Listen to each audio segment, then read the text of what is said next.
وصلى ربنا في كل حين وسلم بالغدو وبالأصيل على طه البشير بكل خير ختام الرسل والهدي الدليل.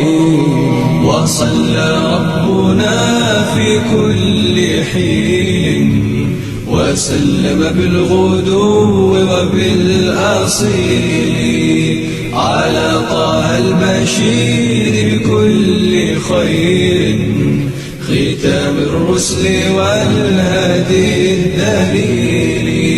وصلى ربنا في كل حين وسلم بالغدو